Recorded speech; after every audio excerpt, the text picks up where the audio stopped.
Good morning, North America. Good afternoon, Europe, and good evening to everyone watching from India. This is US Election Watch. I'm Allister D'Souza in Washington, D.C. The headlines. Trump says he will not run again if he loses the election. That will be it, says Trump, if Kamala Harris beats him in the current race.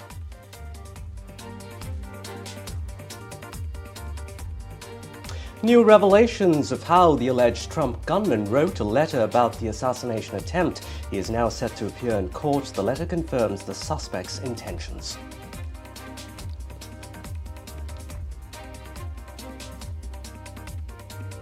Polls show the Harris-Trump race is the tightest presidential election in 60 years. New polls show Trump leading in Arizona, North Carolina, and Georgia.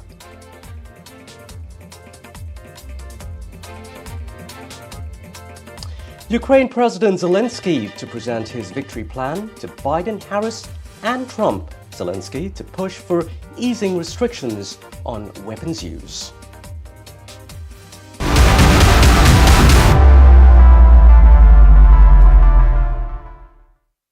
Pennsylvania is emerging as a crucial battleground state in the presidential election. Trump is set to visit the swing state today, where he will participate at an event hosted by conservative nonprofit Protect America Initiative. He will then deliver remarks at a rally in Indiana. Meanwhile, Harris will meet the president of the UAE at the White House to discuss ongoing tensions in the Middle East, the crisis in Sudan, and a number of bilateral and regional matters will also be on the agenda. Harris is then scheduled to travel to other states that will be pivotal in winning the elections. On Wednesday, she will also be in Pennsylvania as well. Her running mate, Tim Walz, will attend a series of campaign fundraisers in New York City today before returning to Minnesota this evening.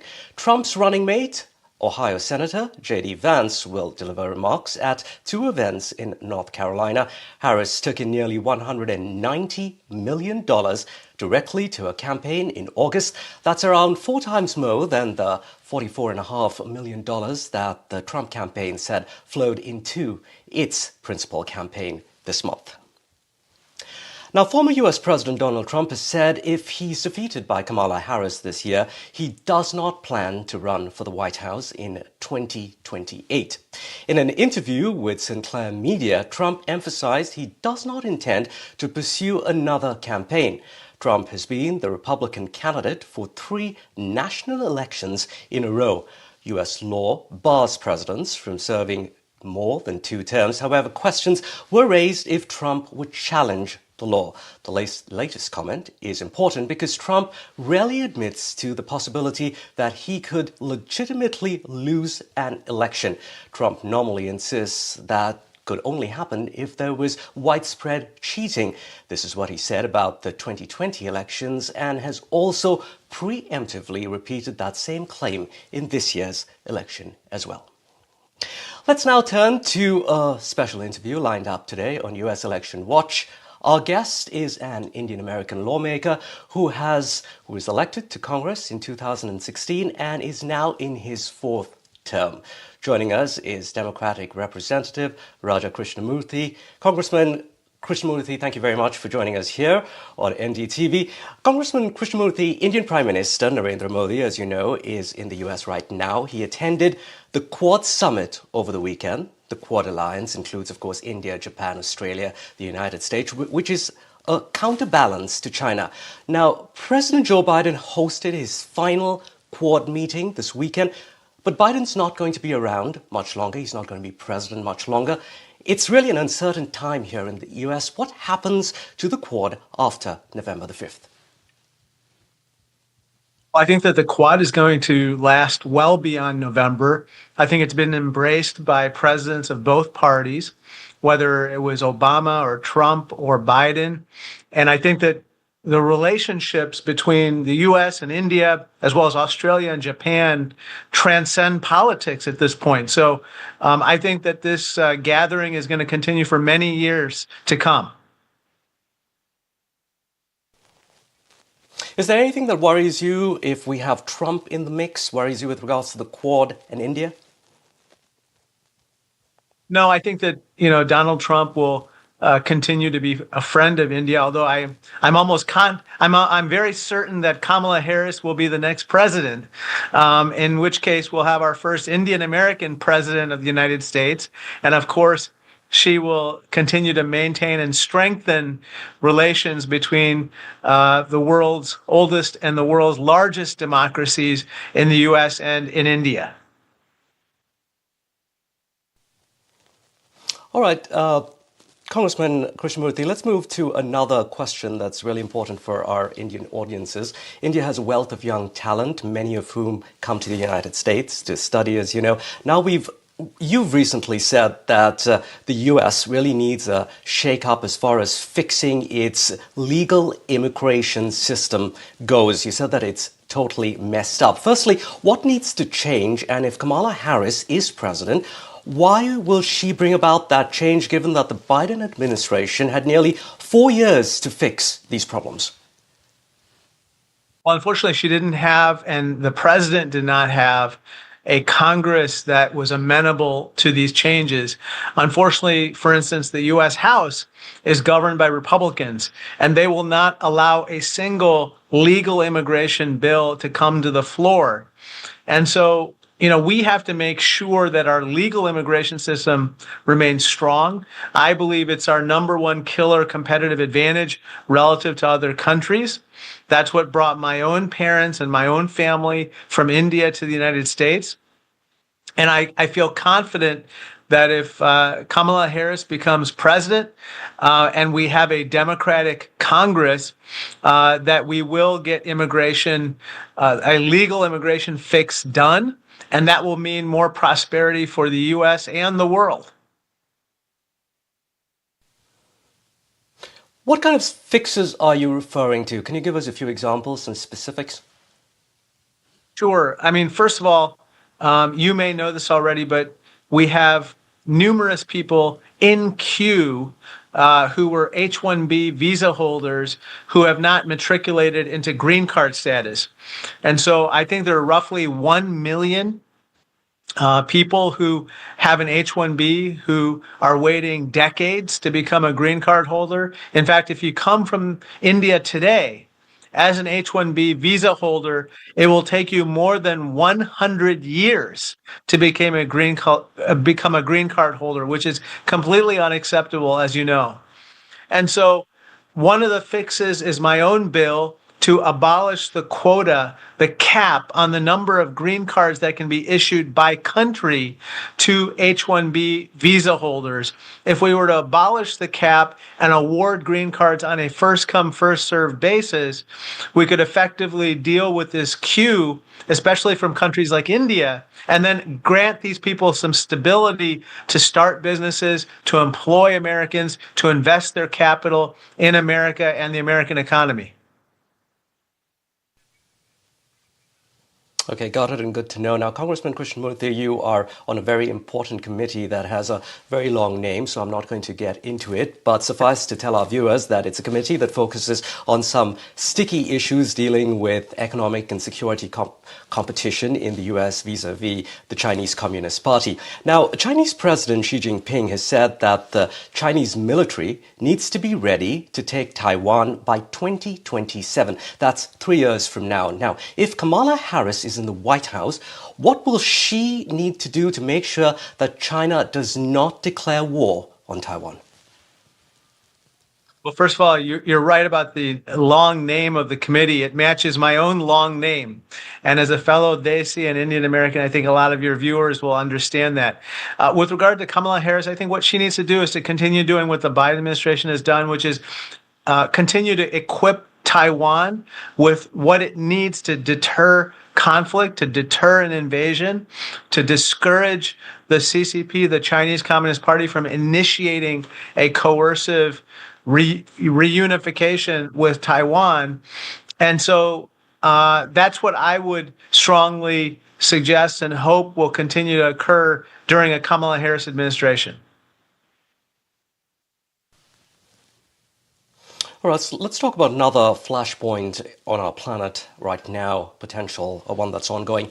In recent days, the situation in the Middle East has gotten even more alarming. There are renewed worries of a wider regional war. When Kamala Harris privately met Israeli Prime Minister Benjamin Netanyahu during his visit to the US in July, she put pressure on Netanyahu to end the war.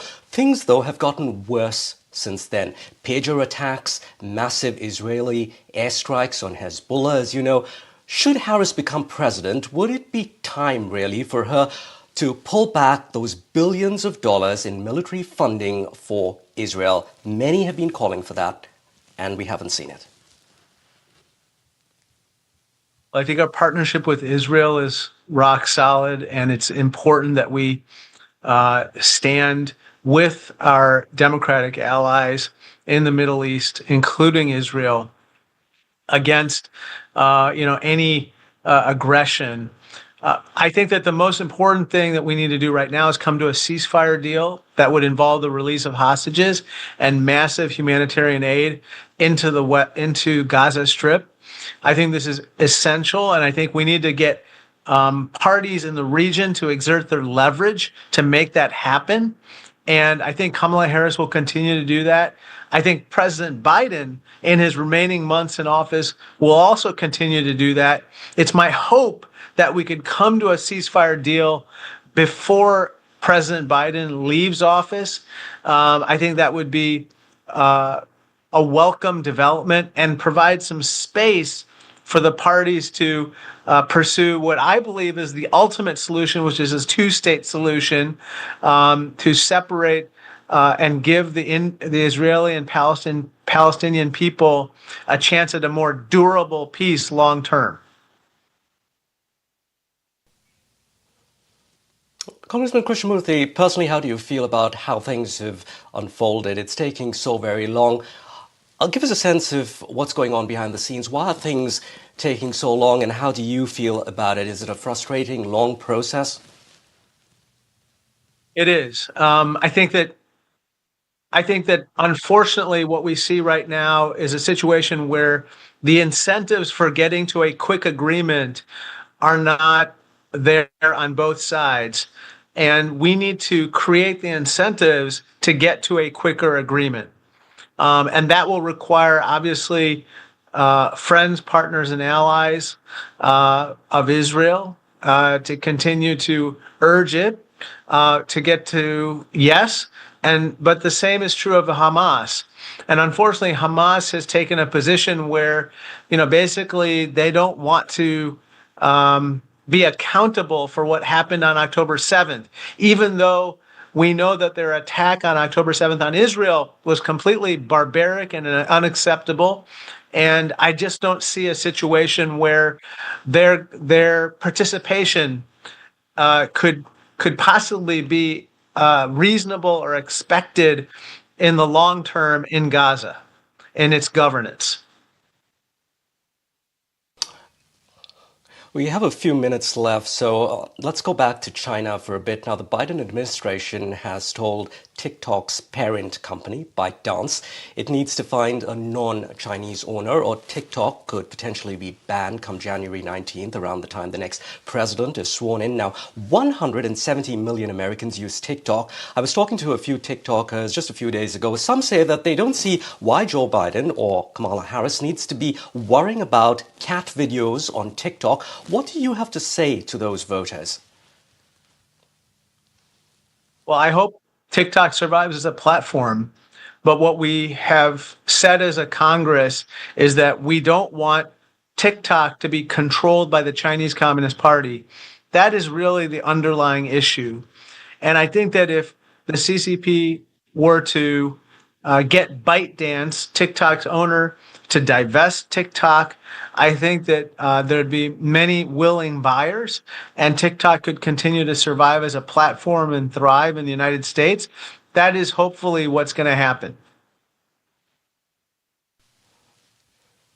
All right, in 2020, TikTok users in India really bid goodbye to the app following a military clash among along the India and the China border. The Indian government said that the Chinese apps, they pose a threat to India's sovereignty and security. India was very swift in making its decision. If this is such a huge problem here in the United States, why doesn't the US just take a leaf out of India's playbook? Well, I think that there would be challenges, and rightfully so, under the First Amendment for a complete ban of the app. And indeed, those challenges have been made in certain states that engage in such a ban. Instead, what we have proposed and what we got signed into law was a divestment of TikTok by ByteDance, which makes a lot of sense. It's a reasonable step forward, and I hope it's what's going to happen as well. Thanks very much indeed. That's Congressman Raja Krishnamoorthi joining us here this morning on NDTV. Moving on to other news now, foreign dignitaries at this week's United Nations General Assembly are eager to meet with the next president of the United States. From Europe to the Middle East, several leaders are keen to get an audience with both Kamala Harris and Donald Trump.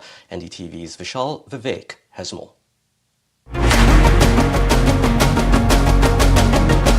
New York is playing host to hundreds of foreign dignitaries this week for the United Nations General Assembly. Keeping in mind the presidential candidates' contrasting foreign policy views, the leaders are looking to take advantage of their US trip and meet both Donald Trump and Kamala Harris, according to reports. Ukrainian President Zelensky is set to meet both the leaders. Reports suggest that other than US President Joe Biden, Zelensky will also be presenting his victory plan to the candidates. Zelensky has repeatedly been asking for the US's help in combating Russia's invasion. While Harris is set to hold talks with UAE's President Mohammed bin Zayed Al Nahyan, Trump has already met the Qatari Prime Minister Mohammed bin Abdul Rahman Al Thani over the weekend in Florida. Some of these meetings highlight the importance given by presidential candidates to the regions affected by military conflict.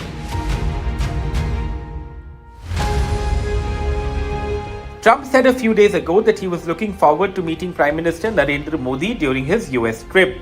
However, the meet is yet to be confirmed by the Indian government. According to reports, both the Harris and Trump campaigns have received requests from dozens of countries for meetings. However, the excitement shown by world leaders to meet the candidates is not getting reciprocated by respective campaigns, as international affairs are secondary to key domestic concerns such as the economy, immigration, and abortion. With just about 40 days remaining for the presidential election, both the Harris and Trump campaigns intend to focus more on domestic issues. With Vishal Vivek, Bureau Report for NDTV World.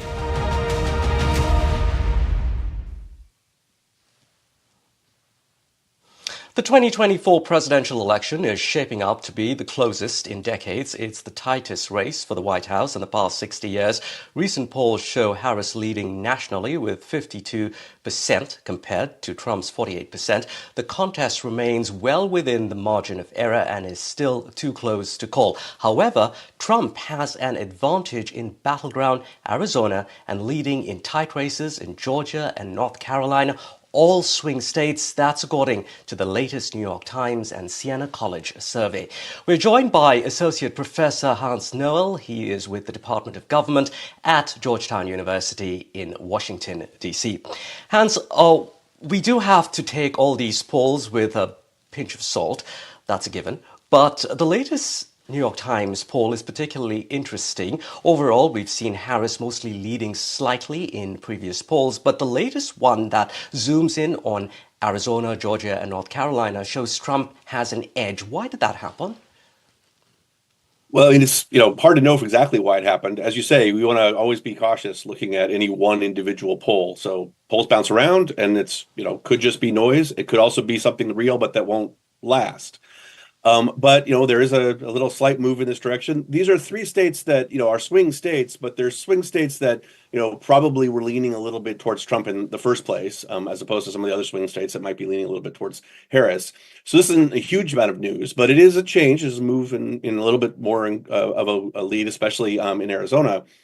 And so that probably is driven a little bit by, recent, events bouncing around, the assassination attempt, perhaps.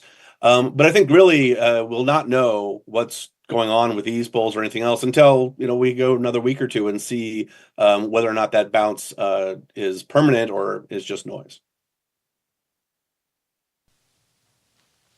Now, in the US, it's possible for a presidential candidate to lose the popular vote but still win the elections. Example, 2016, Trump did not win the popular vote, but he won the White House. That's because he bagged the most Electoral College votes. Given the Electoral College system, how crucial is it winning states like Arizona, Georgia, and North Carolina? Yeah, so there's probably about 7 states, we think, in this particular election that are, close enough that they're going to matter. There are 3 states across the north, Michigan, Wisconsin, Pennsylvania. Those maybe lean a little bit towards Harris, but they're really close, and we would say that they're, up for grabs. Nevada is very, very close. And then these 3 states, as I say, have been sort of leaning a little bit towards Trump. And then, this latest poll suggests that that's real. So you need to win enough of those votes. It's possible for Harris to win without any of the 3 that we've just been talking about. If she wins those 3 across the north, then it'll be very, very, very close. But of course, you don't want that. You want to be winning, clearly, and those states are also not guaranteed. So these are the places where the battle is happening, and not surprisingly, it's places where things are really close. It's also where the campaigns are paying a lot of attention. So you might expect then that, both sides are making their cases and, things are bouncing back and forth in exactly those places. And we won't know until, closer to the election what the outcome's likely to be. Hans, one of the things that stood out to me about the NY poll, while Trump had that edge in those states, it's mainly him. Down ballot Republican candidates, those running for the Congress or the House of Representatives, are not seeing that bounce. How do we interpret that? Well, Trump has sort of broken with a lot of the, sort of traditional attachment with the Republican Party. And so, he has his own brand. His own brand should extend to some of those candidates in those states. He's, attached to them. He's, identifying with them and, in some cases, encouraged and endorsed them and so on. But he still has, his own unique appeal that is very personal. And so when it comes to the margin of support and about the presidential election, he could break away from the standard. The fact that he's leading ahead of other Republicans is a good sign for Trump, because it suggests that, whatever difficulties and whatever swing you might have one way or another between the parties, he's doing a little bit better and may break through on that end. Since we're expecting to be a very, very close race, that kind of difference could very well be the difference that makes gives us the result. Let's talk about another hot button issue here for voters in the United States, the economy. Last week, we saw the U.S. Central Bank, or the Fed, lower interest rates after keeping them at 23-year highs as it tries to control inflation. How much of this rate cut will likely translate into voter sentiment, do you think, Hans, as borrowing becomes cheaper? For example, it will bring some relief to home owners, people looking to buy a home with mortgage rates potentially coming down. Yeah, exactly. I mean, the rate cut itself probably isn't going to have much of an effect. Most voters aren't paying that close of attention, and the ones who are paying attention probably are also paying a lot of attention to the election, and they already have made up their minds. But the swing voters, the voters whose positions are sort of yet to gel, a lot of them are going to be reacting to the state of the economy, how well things are going. There's a lot that goes into the state of the economy, not just inflation and not just interest rates, but as if interest rates cut a little bit, that tends to, make it easier to borrow. It makes it a little bit, prices feel less expensive because it's easier to get money. It also tends to juice demand a little bit, which could then, of course, have other consequences on inflation, which is why the Fed is trying to carefully, calibrate where this is. But assuming that the Fed has done its job correctly, which we will see, then that should, have positive effects on the economy, which means it should have positive effects for the incumbent party, in this case, Harris. Well, just last question here for you, Hans. I would think that claiming a win over interest rates is kind of tricky for Kamala Harris, yeah, because on the one hand, it shows inflation is within control, but then the Fed is independent of government. But Trump, of course, alleging that the Fed is playing politics. So how does Kamala Harris weigh into this without kind of sounding like she's encroaching on the independence of the Fed?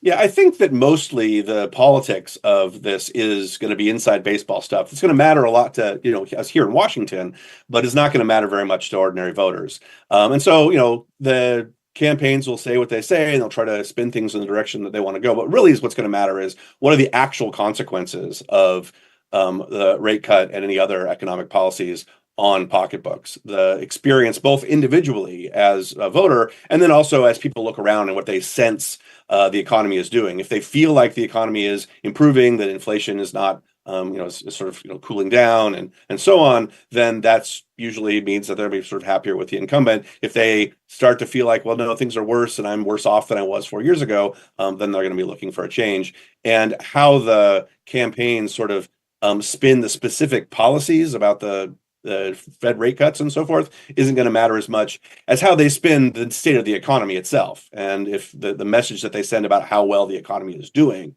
And that's the kind of message that I expect to hear from both candidates in the next, weeks and months. Hans Noel at Georgetown University, thank you very much for joining us here on NDTV this morning. Foreign dignitaries at this week's United Nations General Assembly are eager to meet with the next president of the United States. From Europe to the Middle East, several leaders are keen to meet those leaders, both Kamala Harris and, of course, also Donald Trump. As we told you now, several top operatives on Republican Mark Robinson's campaign for North Carolina governor have resigned following a CNN report that revealed inflammatory comments the candidate made on a porn website. Among those stepping down, Robinson's campaign manager, his finance director, and his deputy campaign manager. The resignations come after CNN reported on lewd comments made by the Republican nominee, including his description of himself as a black Nazi and recounting instances of peeping on women at a public gym when he was 14 years old.